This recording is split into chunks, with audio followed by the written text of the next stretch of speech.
Today I am in Brown County, Indiana for the Shelby American Automobile Club, their 45th Annual Spring Fling.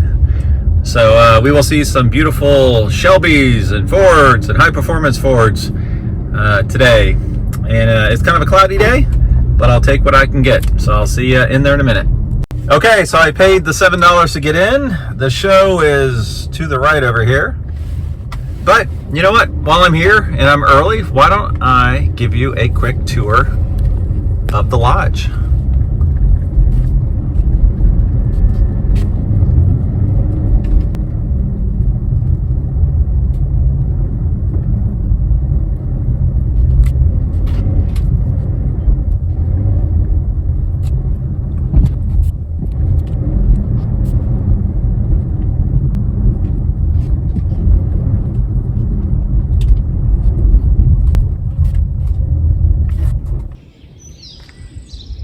So here's the lodge. You can see, I guess some folks are staying here with their nice Mustangs and Shelbys. Got a nice little lineup here. Got a bus here too. I didn't know there was a Roush supercharged 428R. The Hertz Shelby, and then my favorite, 1968 GT500 King of the Road.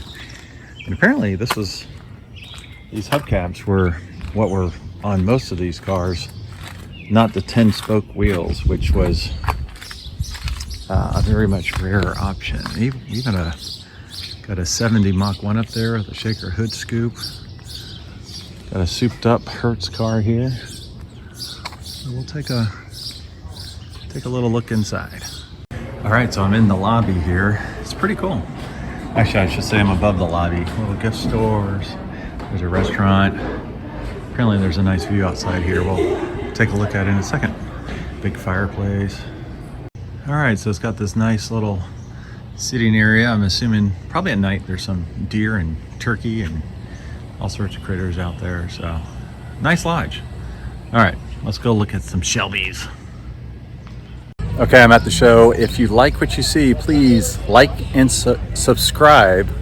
I'd appreciate it, and share with your friends. Also, if you would, watch the shorts. It's 1 minute or less and a little more in detail about these cars. Okay, I'm going to do a quick walkthrough of this show. Again, it's the Spring Fling for Indiana's Shelby American Automobile Club. This is the 45th anniversary, so they've been doing it for a long time. I don't know as much about the late model Mustangs, so forgive me if some of my facts are not quite correct, but I do know that this is a Shelby GT350H, and these were built in limited production, offered through Hertz to commemorate the originals built in 1965 or 66. They had 1,000 1966 Shelby GT350s. Majority of them were black with silver, black with gold, which obviously is the Hertz colors. And there were a handful of other colors as well, which are the more desirable ones nowadays. But super cool cars, and this is the late model version of it. So we'll keep walking through here. This is what I want. I never knew that about this. Did a little video on one of these GT350s. 2013 and 2014 are the ones to have, as they're the 663 horsepower versions before they transitioned to the 2015 more recent model. So they're the ones to have, of which this is one of them. You can see we've got the new Ford Bronco, some more different Cobras. I'm going to look over here at these Cobras. Let's walk around these folks. So all three of these are, two of these are continuation Cobras. One of them is a replica car.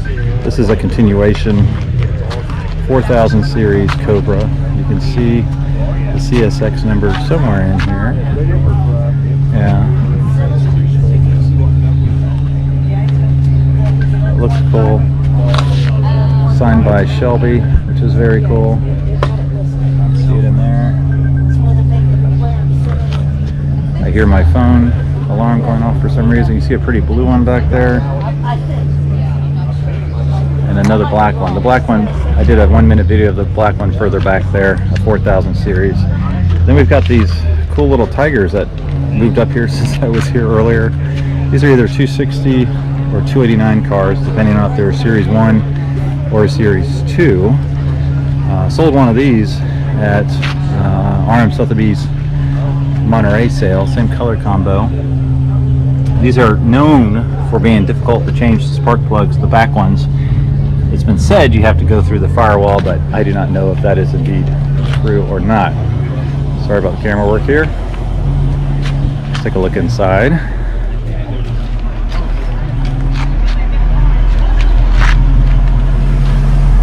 4-speed. Alright, and then next we've got these two 66 Shelby GT350s. Now these are owned by one man. He apparently bought the white one in 1980 for $20,000, and his brother thought he was insane. Talking to his brother. Now, you know, they're worth a lot more than that. Ironically, both of these are automatic cars, both the white and the red. Automatic 66 Shelby GT350s. I'm not sure what's going on with the side pipes here, because unless there's something I'm not aware of, those were only exited ahead of the rear wheels on the 1965s. I do love the fact that this one has the Krager wheels.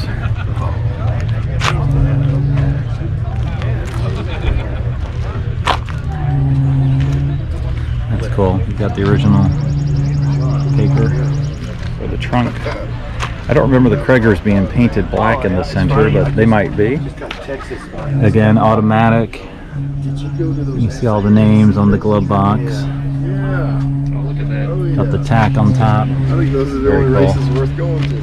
Now there are a bunch of Shelbys here, all the way down the row. There is not a 65, unfortunately. This is a 1969 GT350. This is the 1 year, or 2 years, 69 and 70, that had the 351 as the base engine. The 68 Shelby 500 here, this was actually the most popular color for the 1967 year. I believe it's called Ivy Gold. This is an air-conditioned car. That's got to be pretty rare. Let's look at this next one. Here's another 69 Shelby, Royal Maroon. Quarter mile in 13.9 seconds, which is not very quick by today's standards, but it is extremely quick for back in the day. This is cool how it has this white interior here.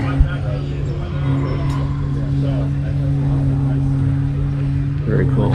Looks very stock and original. Alright, you got some other. This is cool, the Super Snake. One of, I don't know how many, probably less than 100. This is number 60.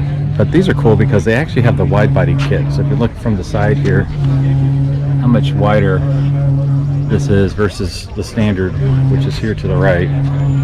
So you can really see how much, sorry, GPS is having, or gimbal's having trouble. So I really like the wide body kits on these. Very rare. Very cool. This one's definitely dressed up quite a bit. Be fun to count how many places it says Shelby on it. Now this one also has the glass roof, which not sure how rare that is, but it is fairly rare. All right. I've been talking to you, so I'll catch up with you later.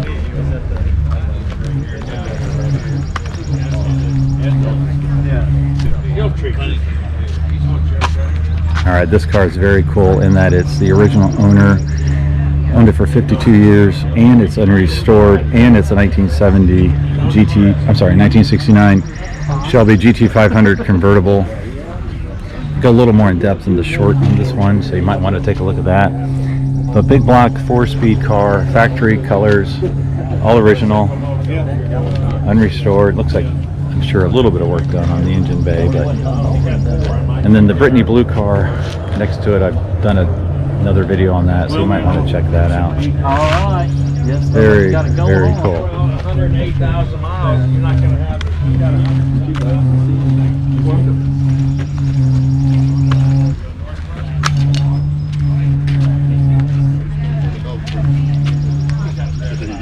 Here's another shot of that Brittany blue one, and it was used for Ford promotional stuff recently. You can see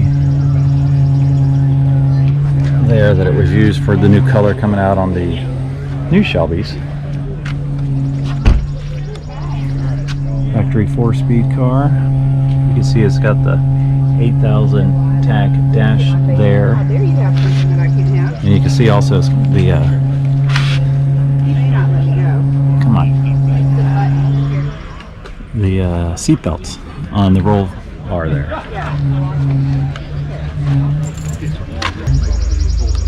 So here's a nice and clean 65 coupe. Some modifications on it, but very nice. Oh, he's got a whole book on his journey building this car. Love it. Be a lot of fun. Little driver. Very nice.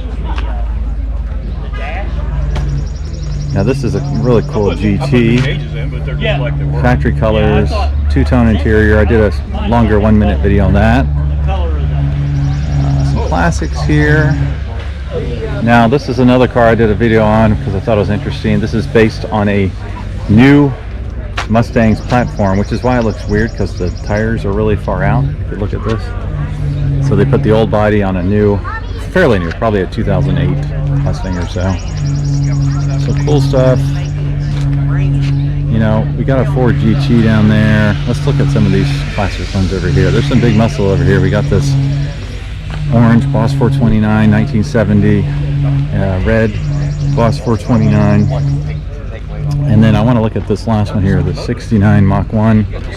This is a 428 car. It was a giveaway by the NFL. So you can see it's got AC on it. And I think there's a sign back here that says why this car is special. Let's see. Here it is. Got to look in the trunk for it, but we'll find it. So it was grand prize at Super Bowl number 3. Baltimore Colts and New York Jets, January of 1969. Quarterbacks Joe Namath and Johnny Unitas. So this is painted or given away, and it's a green one because of the Jets. Sorry. Boy, this gimbal sucks. The Jets colors are green. Not this green, obviously, but green. So pretty nice. You can see it's got the 428 engine Cobra jet on the hood here. It's not a shaker hood, or else there'd be a hole right there. But kind of a cool view looking down here. All right, now we're going into the modern stuff. There's a couple. Is that me? No, that is me.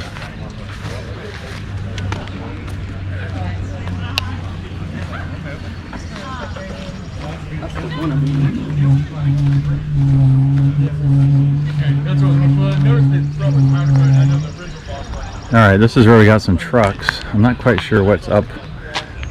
Just a tow vehicle here, an old 350. We got a, looks like fairly new F-150. And here's one I wanted to check out, these two actually. You've got the Ford F-150 Lightning. I need to do a 1-minute video on this, but these are becoming quite collectible. This one looks extremely clean. Let's take a look inside here. Got that classic 90s dash. The gimbal likes to move on its own without any input from me for some reason. I'm sure it's user error, but I'm going to blame it on the gimbal. Alright, next is a Ford Bronco, classic Ford Bronco. Look at those colors. The pinstriping, this is fantastic. 1974 Bronco. Actually, that is a decal. But this is super cool. Look at that interior. Stick shift. Oh man, you got the little CB radio down there. Got room for your 2 closest friends in the back seat there. Very cool. Wow, the car's from California.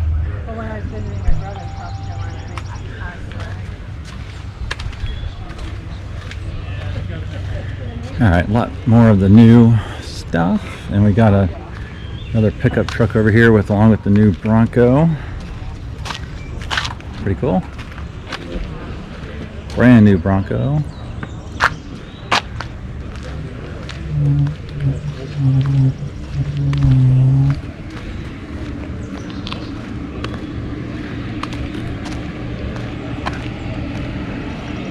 Looks like we got a line of convertibles back here. Oh, this is a car I wanted to look at. This State Trooper car.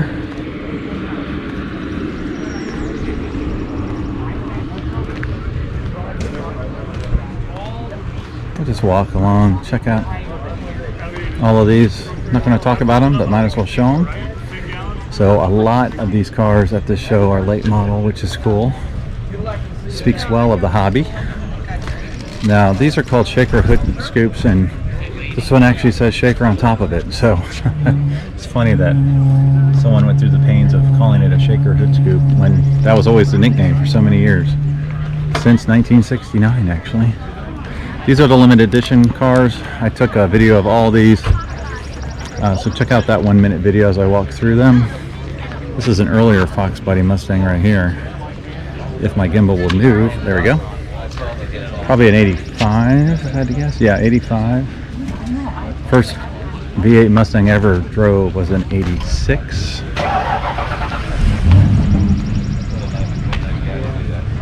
Alright, so here's the special editions. This is a Mach 1. And then we've got a cool Boss 302. These are pretty cool. Look at that interior. Seats. Little shorty shifter there.